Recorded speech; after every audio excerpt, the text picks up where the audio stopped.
States of America and to the republic for which it stands, one nation, under God, indivisible, with liberty and justice for all. Mr. Tanker, would you do the roll call, please? Mayor Steen. Present. Councilmember at Large Austin. Present. Councilmember Fisher. That's you.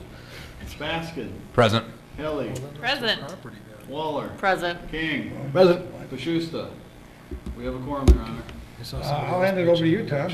All right, this is required under Minnesota statutes to hold what's called a truth and taxation hearing to let the citizens know where their dollars are being spent for the upcoming year. Come on in, sir. Hey, Kurt, how are you? Hey, Kurt. This is Kurt Muller. For all those that want to know, I'm going to give him a big packet. He's our one citizen here. So under Minnesota statutes, you're required to hold a hearing to tell the citizens where their tax dollars are being spent. As you may recall, we started this process about 6 months ago in June. Gone through budget meetings with department heads and with the council to come up to what is the proposed budget for the 2020 year. Council gave us a couple things as directives. You want to provide the same level of service in 2020 as you're doing in 2019. You want to keep the tax levy at around a 4% increase max.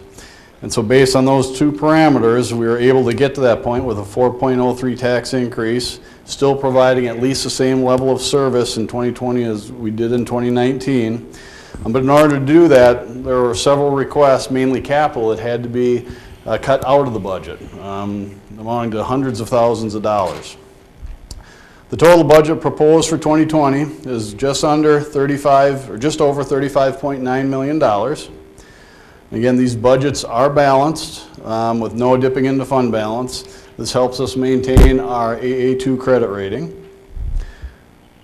Big numbers, where do we get most of our money? LGA. For 2020, we've been certified to get $8,489,000 worth of LGA, which is an additional $327,000 over the amount we received in 2019. LGA makes up just over 45% of your general fund budget, so we're still very heavily dependent on state aid. Property tax as proposed for 2020 is $7,150,000.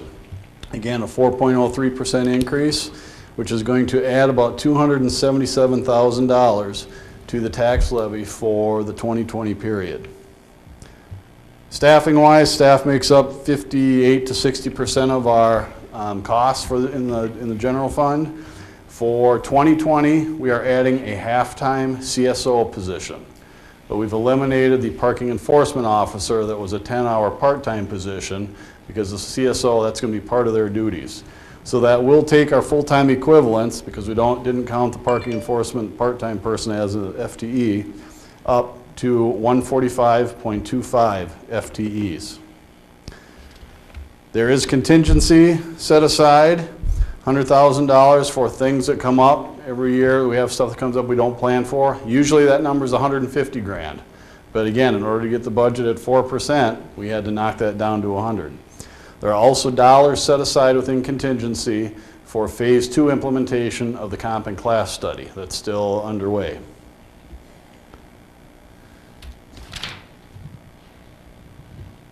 So I'd like to probably start the PowerPoint presentation.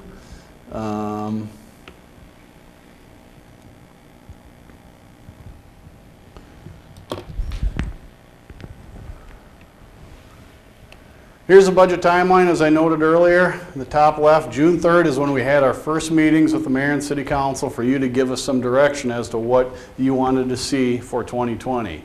And again, a lot of it starts out, as we have in many years, as council, what do you want to see done with services? And it was made clear to us that the level of service we have now in 2019 is what we want to have in 2020. So through the process, we had several meetings with the council, several meetings with citizens, or with staff members. And we are now on the right side, December 4th, we're holding our required truth and taxation hearing. After tonight, we'll go to the December 16th council meeting for you to actually adopt the tax levy and budget, whatever you decide it might be. And then the next day, December 17th, we'll certify our amounts to the county and to the state of Minnesota so that we are ready for 2020 and ready for the county to use our numbers in their tax statements. The 2020 proposed levy is $7,150,000. I'm going to give you a big one because nobody else showed up and we don't go blind. In 2019, we're at $6,873,000 broken out between the general fund, which is your general operating fund, the library, our port authority, debt service funds, and capital projects. That's the $6,873,000 in 19. Well, for 2020, the general fund levy went up to $5,047,939. Library went up about $18,000 to $986,000. The Port Authority had actually asked for a higher dollar amount, but through this process, the council agreed to give them $50,000 instead of $40,000 for economic development activities. And then our capital projects, which is primarily trails, the middle 50% of a street project. Some of those projects, lighting is $1,066,000. That makes up the proposed levy for next year of $7,150,000. Again, if there's any questions as we go, fire away. Council too. Where does your tax dollar go? Well, in payable 2019, 41% of that dollar you paid to the county for the taxes actually came back to the city.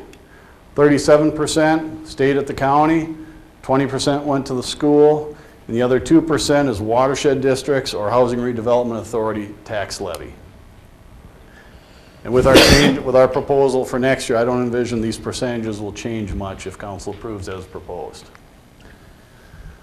Employees by department, here's where you can see on the right side 145.25 proposed FTEs for 2020, which is 0.5 higher than in 2019. And up on what's the second line there, public safety, that's the one that goes from 52.5 to 53 people. And again, that's just an additional 20-hour CSO officer. We're not making one of the half-time ones full-time, we're just adding another half-time officer that will then help with the parking enforcement position that we did not fill. Proposed revenue sources for 2020, again the yellow, $7,150,000 is your tax levy. Intergovernmental revenue, which includes local government aid of almost $8.5 million, will be $9.873 million. That also will include fire state aid, police state aid, aid such as that.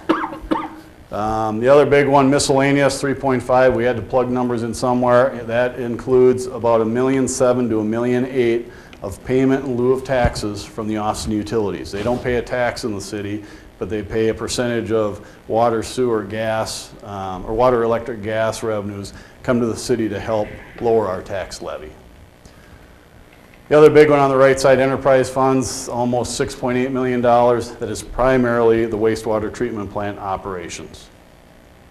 Then internal service funds are just internal funds that each other department pays into, but we then use those dollars to pay a lot of our insurance costs and sick leave payouts.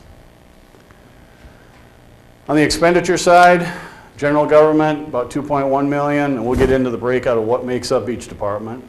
Public safety, as you can see, we spend almost $7.3 million on public safety within the city of Austin. Streets and highways, $3.7 million. Parks and recs, $3.1 million. All the way down the line, library, $1.2 million. Tax levy by fund, 71% of this proposed $7.15 million tax levy will go to the general fund, which again is your general operating fund of the city of Austin. Then the library will get 14% of the levy, capital projects will get 15%, and just a little sliver, 1% or less than 1% will go to the Port Authority. Here you can see a 10-year progression of the tax levy, starting from 2011 up to 2020.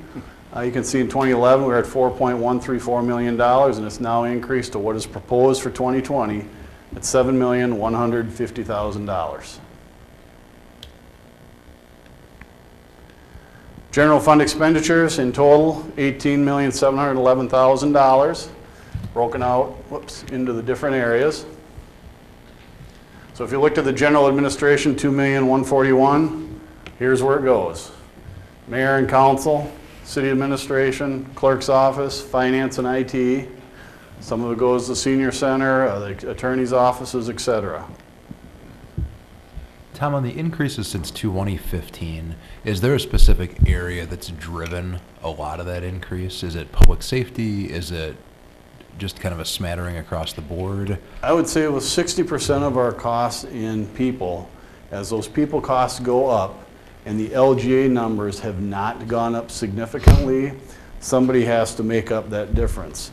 If we looked 20 years ago, 25 years ago, we probably, I think, had 8 straight years of no tax levy increase. Well, we had LGA increases then of $250,000 or more a year. So the LGA alone was enough to cover cost of living increases, health insurance, et cetera. But if you looked at the last 10 years, the LGA has not kept up with our cost of living. We'll spend roughly $10 million on full-time personnel salaries in the coming year. So for our tax levy for this year, we're increasing at $277,000. That's not even 3%. Okay, so it's probably 2.5%, but we're getting some 300,000 or more LGA this year. That's what helps spread that gap. And that will also be driven by some of your costs. If you remember, I think last year, payable 2019, we had the housing initiative. So we got 200 grand of additional tax levy that's never been in there for housing initiatives. We have a rec center coming online that we're penciled in essence, agreed to 200 grand a year for 100 grand for scholarships, 100 grand for that free area that everybody can use.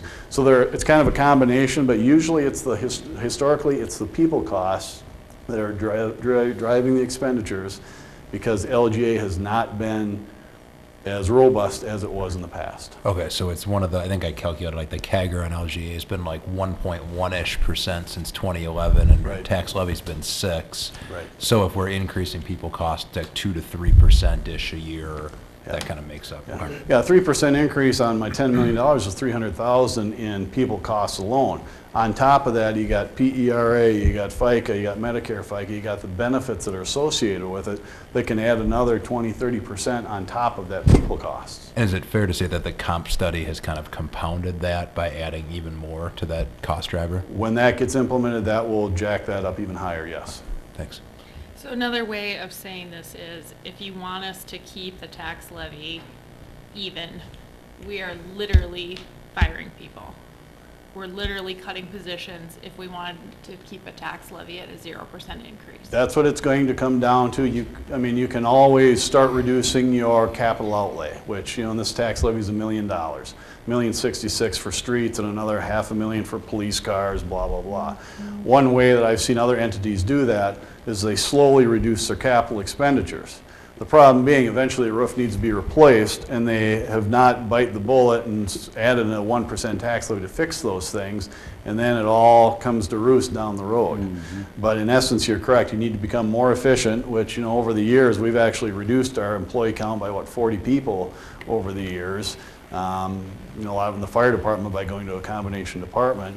But you're correct. I mean, if you want to start planning or not mowing any of the parks, you can save hundreds of thousands there, but then the parks become useless to the citizens, for which you're charged in the charter to provide recreational opportunities for the citizens. If you remember, I'm sure you do, Tom, we had a big effort in 2008 when the recession hit, just asking people, do you want to maintain the programs we have, or do you want to cut programs and keep the levy lower? And it was pretty solidly that they wanted to keep the programs they had. Now, 10 years later, you could get a different answer, but it was pretty firmly, we want to keep what we have 10 years ago. And that's what I hear from the citizens, and I think actually Councilmember Helly brought this up a couple of years ago, one of the comments about, look at what you pay for the price of services in Austin. Here's a proposed tax bill for a $100,000 valued home.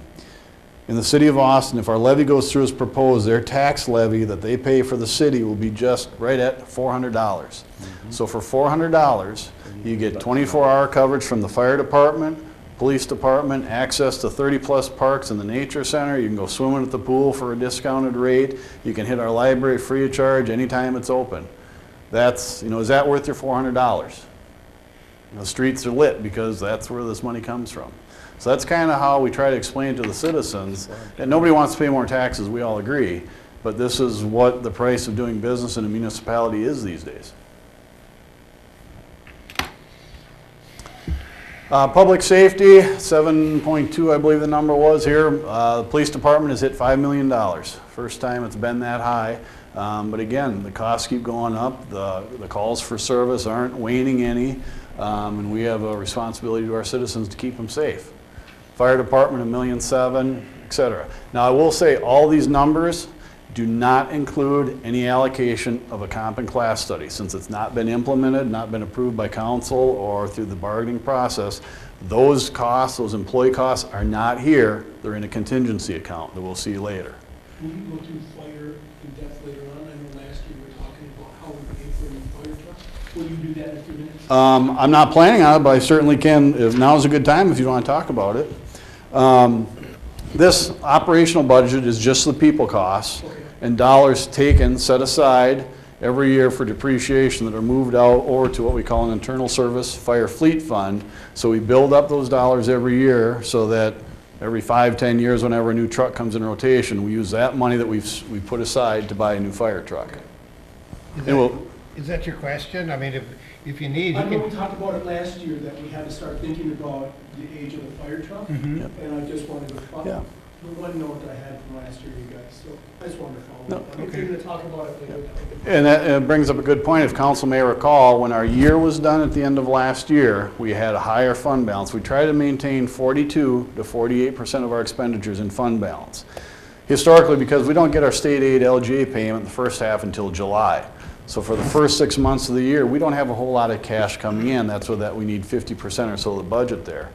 When we ended last year, when everything was all said and done, because we got some additional state fire aid because we battled for 3 years with the state to get some of it, and some other expenditure reductions, we took $1 million out of our fund balance, out of this general fund, and we moved it right away over to the fire fleet fund with council's approval, because we know based on the depreciation schedules and the cost of trucks going up, that we're going to need more money.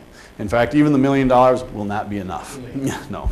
I think our next truck is going to be over $1 million. Or the second one will be over $1 million. And our goal is to set that money aside so that, and I know some cities, well, no, we're just going to raise the tax levy $1 million this year to pay for that truck. Our goal is to not do that, and just slowly fund it. Because what happens in a lot of places, I'm going to charge that $1 million this year. Next year, well, I'll find something else to spend it on. So we're trying to just do it as we go through the process. Thank you. Yep. Street and highway expenditures, big one, $2.5 million for engineering, or for streets and highways. Plow the streets, costs money. Other one, I had a discussion with citizens this morning, highway lighting is about $200,000 a year. We have to pay the Austin utilities to have street lights on in the parking lot, on the streets, etc. And we do get requests frequently, can I have a street light in front of my house? Well, there's a cost to it, folks. Yep. Parks and recreation, I said park maintenance, almost $900,000 to maintain our parkways with the staff, we have. You know us, arenas, about 550 grand budget expenditures for next year. We'll probably take in $250,000 to $300,000 in revenue, so we'll still be, a tax levy is helping to fund over $250,000 of our arenas. Community Rec Center, I put it in red this year because this will be budgeted for 2020 to give them or allocate the full 200 grand. We're committed to 100 grand just for the free area for everyone to enjoy. The other 100 grand, the intent is a scholarship program for low to moderate income individuals. Once the Y runs out of their money that they set aside each year, the goal was that we would partner with them then to help pay for scholarships for other individuals to utilize that facility. Other general expenditures, economic development, that's primarily the hotel motel tax remittance back to the hotels and DCA allocation of $40,000. Capital outlay of just under $800,000. Contingency, as you can see, is about $1.2 million, but a lot of that is comp and class study. And we don't have any contracts, union contracts settled for 2020.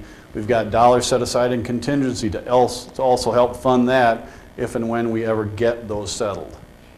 Mosquito spraying, we'll do that again next year. Then transfers are primarily for the housing initiative, that 200 grand that we transfer to the building fund, and then 25 grand for the airport. Recreation Programs Fund, about $99,000 budget. This has no tax dollars going into it. This is an in and out. Our Parks and Recreation Department organize these events. They do the scheduling for them.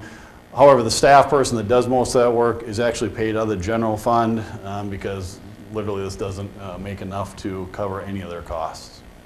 But again, it doesn't cost the taxpayers any, it's just those individuals involved with those programs that pay in. Library fund, $1.2 million budget for 2020. $986,000 of that is coming out of the tax levy for our citizens to enjoy the library. The next big funder, county contribution of $186,000. That's what Library Director Julie Kleinfelter's requested from the county.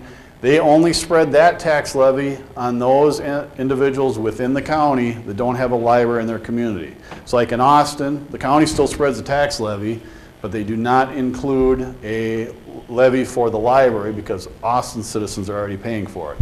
Same with Brownsdale, and I think there's 2 others. Fire PERA fund, back in late 90s, we received about $1.2 million from our Relief Association that we merged into the state fund. It was overfunded, so they gave us the money back. For 2020, the fire department is proposing to use $60,000 of that. 30 grand to replace pagers, and then 30 grand to help offset some paid on-call costs. As council may recall, they've given the fire department approval to supplement vacancies for sick or vacation of full-time firefighters to bring in a paid on-call firefighter to help. So normally there's 3 on the station. If one's off on vacation, historically we've been just working with 2. But under this new program, the fire chief will have the ability in the budget to call a paid on-call staff to come in, so he's always got at least 3 there. The goal for 2021 is to include that as part of the tax levy. It was not included this year because it came in kind of as a late request that council had to debate on. Debt service, we no longer have any debt outstanding on our streets. This is where that would normally come from. The only thing left are, I'm sorry, we do have one left, 2009 A bonds for tax increment, and then the maroon red color redevelopment agreements we have with individuals that built within the community but have TIF rebates back to them based on our approval. Murphy's Creek, we helped them, gave them a tax increment deal so they would build out at Murphy's Creek. The deal is we got to give them a portion of their taxes back every year. That's where this money comes from. Capital improvements, we're actually proposing to have revenues of about $2.6 million, $1,066,000, again coming from the tax levy, the rest of it coming from grants, private contributions, etc. The private contributions one is rather large, if I recall, because that includes $600,000 for $900,000 for the Ramsey Dam transfer. I think right now it's owned by Hormel. Their plan is to transfer it to the city after it gets fixed, etc. That's why the expenditures are so high, but again, that's a private contribution. We're not putting any tax dollars into it. Sewer fund, now in the enterprise funds. This shows up on your monthly utility bill. Budget for next year is $5.6 million. Again, this is primarily only the operations. The whole capital $80 million or $78 million improvement is not part of the operating dollars. I believe in 2020 they will start the study of it, the architect, the engineering of it, which will cost a couple $1 million. That also is not included in here because it's one of them extraordinary operating items. Waste transfer station, we now have an agreement with Waste Management for a couple of years out there. So we'll have lease revenue coming in expected of about $51,400. You can see the dollars proposed to go out. We have another $51,400. It breaks about even. We're proposing about $3 grand of fund balance after this year. Again, that money stays within the transfer station and is used for upgrades, the concrete upgrades. The scale has to get fixed every once in a while. But the good news is there are no tax dollars going into this facility. It's all being able to be used by the transfer station rent we would get from Waste Management. It's been a valuable service to our citizens having that out there. Stormwater Utility District, this again shows up on your utility bill each year or each month. I believe it's $4 per residential equivalency unit. We got proposed about $1.1 million of revenues coming in, but really $675,000 of that is your user fees. We're proposing to actually use $428,000 of fund balance in order to meet the expenditures on the right side. This is one of those funds that I think I've talked to council for the last 2 or 3 years. The $4 per month residential equivalency charge is not enough to cover the costs. Because the street projects, the mandate to clean the water before it leaves town, we need, I don't want to say double, but we need significantly more dollars coming in on that. We've talked about it for the last couple of years, but I'm hopeful in 2021 we'll get a long-term plan where we can look at the long-term costs and the revenues coming in associated with that. Port Authority has primarily 2 existing buildings. We have the Walker Building we rent to International Paper, and the Hormel Institute, Phase 2. The Port Authority actually owns that because it was state bonding dollars. Port Authority had to own it. We budget a break even on the Port Authority and the Hormel Institute because the Hormel Institute pays all their own bills. The only thing we have to do is record a depreciation charge on that for accounting purposes because it is our building. The Walker Building, we're proposing lease revenue of about $96,000. Well, it'll be less now because we did finalize the lease with them. Proposing probably about $40,000 expenses, but that still provides over $50,000 of revenue to the Port Authority. And each year that revenue, what has the Port Authority done with it? We bought the Drapery Services building that ended up being part of the Spam Museum swap. We've used it for other capital projects within the Port Authority, and those dollars are there at the Port Authority's, whatever they want to do with them, for any economic development activity that meets their needs. So again, it's a good lease for us. We bought the building relatively cheap in the 90s and have had a great tenant who's been very good at rental with it, and it is getting old. I mean, there might need at some point in time new roof on it or some things like that, but at this point in time it's in great shape. And then general operations, again 50 grand coming from the tax levy, another 44,000 in operational interest earnings. And why would you say that's so high? Because this is where the property sales from the old Hy-Vee building landed. So that cash is sitting in the Port Authority being invested, earning cash, again, for the Port Authority to use as they see fit. Finally, the internal service funds. All these funds we've talked about in the prior 20 minutes here, a lot of them contribute dollars into these funds so we can set aside dollars. As I had spoken earlier, one of the classic one is the fire fleet fund. The general fund has money taken out each year, put over in the fire fleet fund so that after X years we can buy a new fire truck. Same with the central garage fund, only this is the fund where we buy dump trucks, where we buy sweepers, loaders, etc. 475 grand is scheduled in 2020 for the central garage to buy those sort of things. Another 153,000 is in the parks department for mowers and whatever they need. We try to keep that number about 125, but there's some extraordinary needs coming up. Again, this cash flows well based on the user charges we charge each department to ensure we have dollars there every year to buy the new equipment.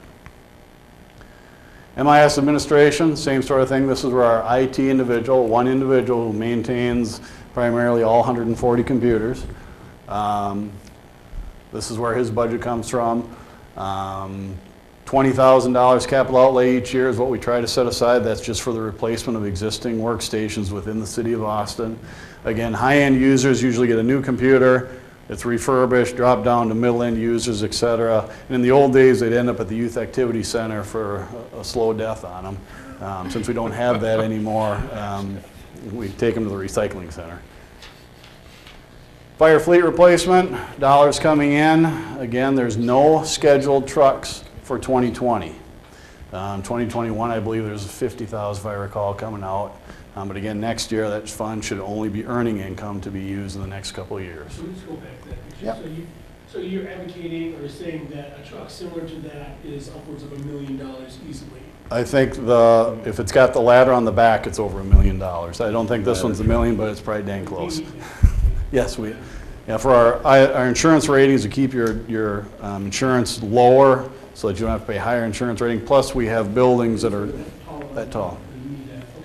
They use that a lot. I mean, I know they use it a lot. I've actually been up on it when I was on it. They do a lot of training on it. It's our biggest fire truck too, isn't it always? Yeah. I think that's scheduled in year 6 from That's our, now, we pay $1 million in 10 years, we get to sell it for what, 100,000? if you're lucky, if you can find somebody, yeah. You might be better off trying to scrap the aluminum or steel on it. Tree service. Yeah. Seatbelt in a. Finally, the risk management fund, health insurance, about $1.6 million allocated for that, again, coming out of other departments to pay for. The good news is that the insurance program we are now in, this is 2019 is our first year in the public employees insurance program. We didn't have to kick in $500,000 or more like we did each year prior to that for 4 years. The program works well. The city has a set rate we pay based on union contracts. Anything above that for singular families on the employee.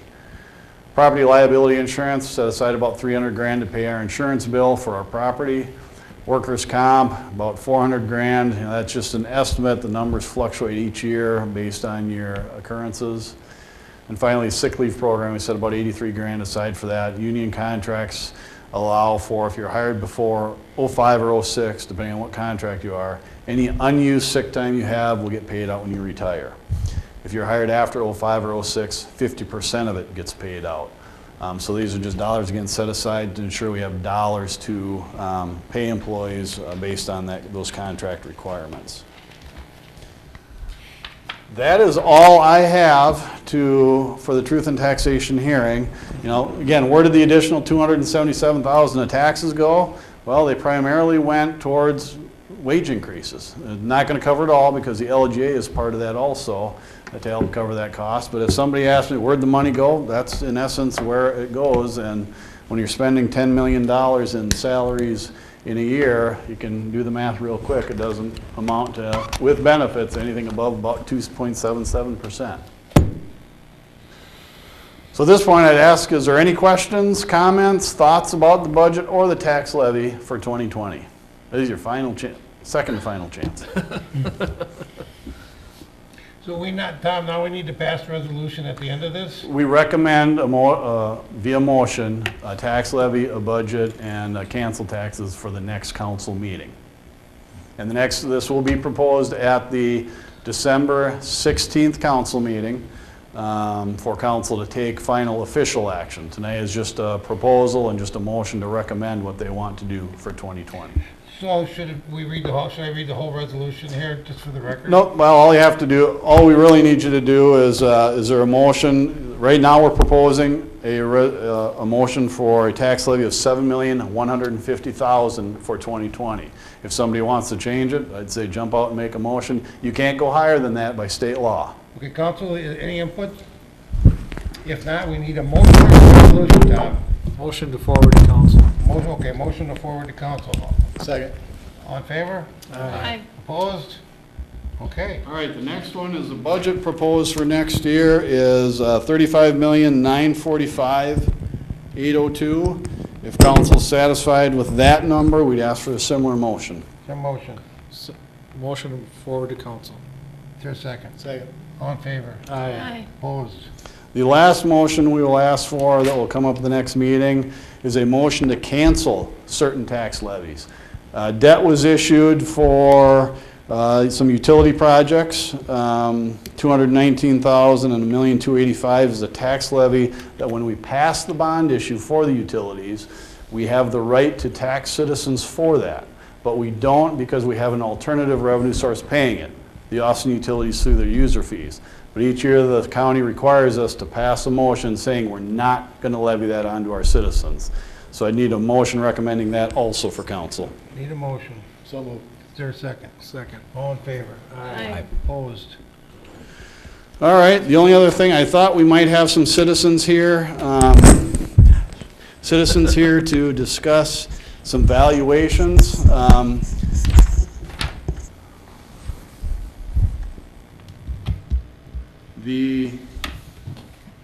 When we first got some of the sample tax statements, the ones that the county picked out for us before the file went to the printer, every one of them had increases above our 4% tax levy.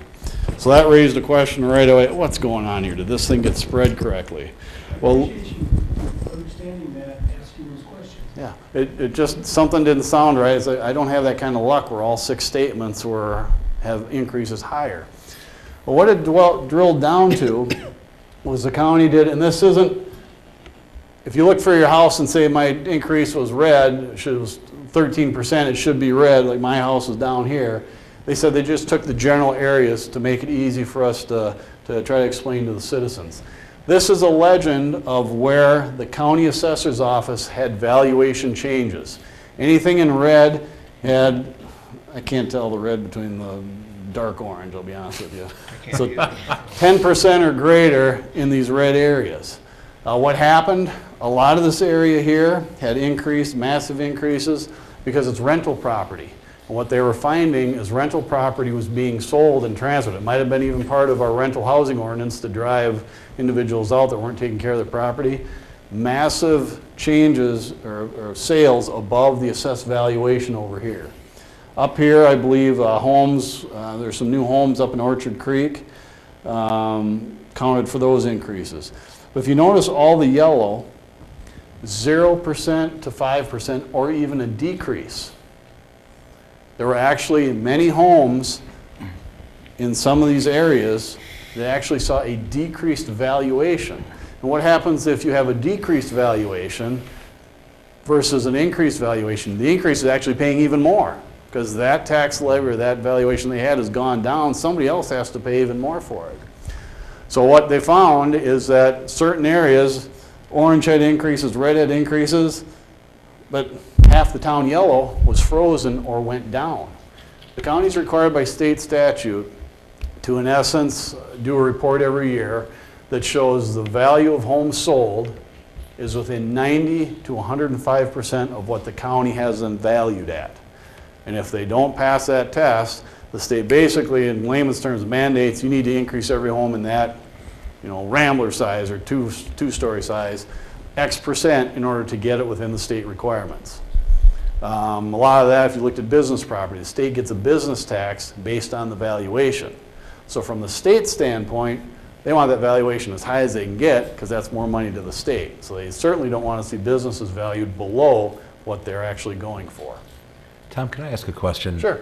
When they revalue an area, Yep. is that every house in the area? So like if you put on an addition and your house would be higher and then my house a block down, does that automatically then increase in value, or it's a house? This is saying that there could have been, say, one house in the red area that went up. What they said, the way they put this together is that, like for the red areas, all the houses, in essence, had a valuation increase. So let's say it was a single-family Rambler with 3 bedrooms, and the county had it valued at $100,000, all those homes in that area, but they were selling for $140,000.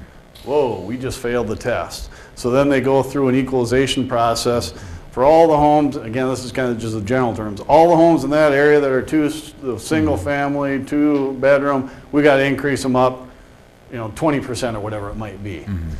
So putting an addition on your house, on my house, for example, should not impact the value of your house. It should impact the value of mine because I now put an addition on the increase. But if I sold my house with no new additions on it, and we both had 3 bedrooms, 2-story, blah, blah, blah, and I got significantly more than it's valued at, then within like a 2 to 3, 4-year period, you should see your house go up in value also. Okay. A lot of times the citizens will call me. I had one today, the value was 175 grand, and we're talking about street lights and a number of things.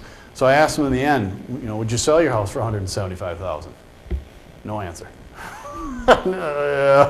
That's part of the issue too, is that even the valuations you have, a lot of people wouldn't even sell their houses for those amounts, especially when there's a limited supply of homes in the community. Right, and I think to that point, the fact that homes are we have a strong market for home sales is really promising for us when we're trying to get new homes built. The gap between existing and new homes shrinks and the likelihood increases. The other concern though is those decreased values. A lot of that is what we've seen on our nuisance properties.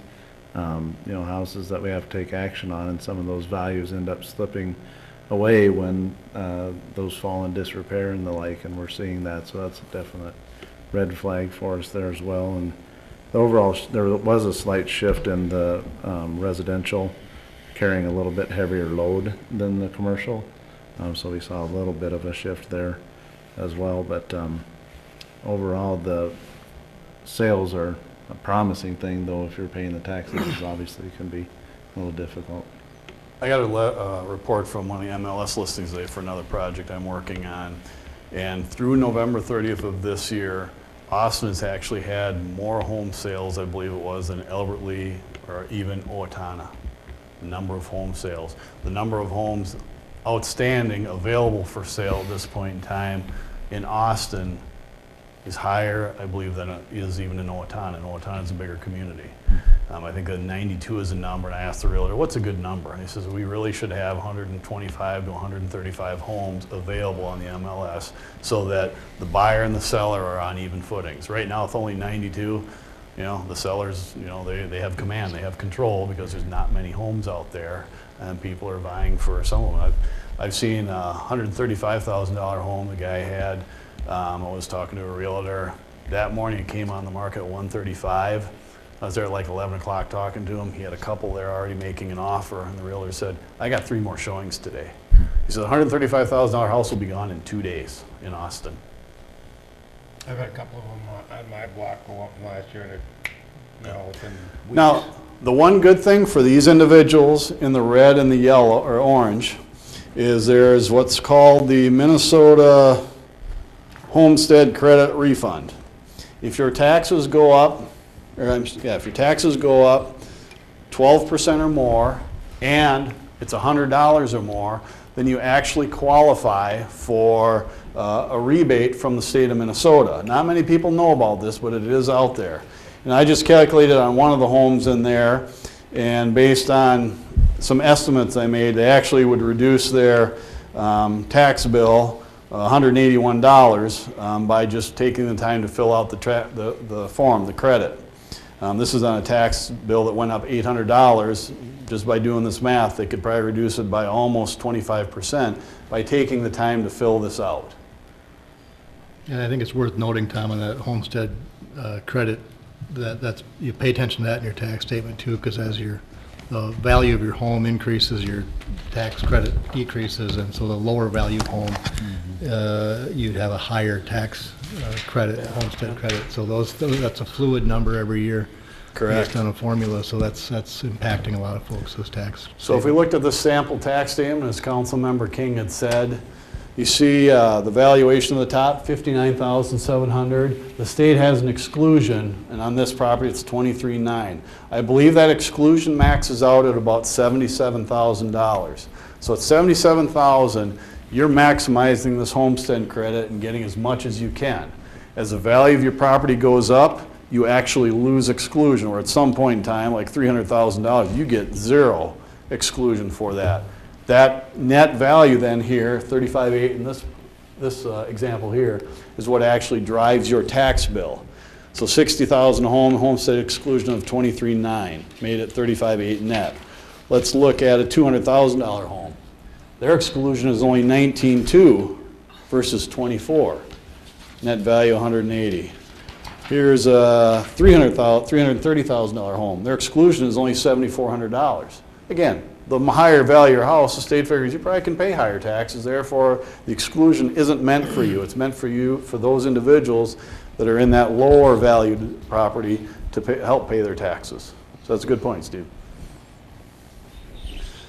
That's all I have at this point in time, unless there's any questions. Again, December 16th at the council meeting, we'll have council officially vote on these then. Based on that, I don't know how the other two will vote, but based on that, we should have enough that this is a good sign for the citizens that they know what their tax bill will be for 2020.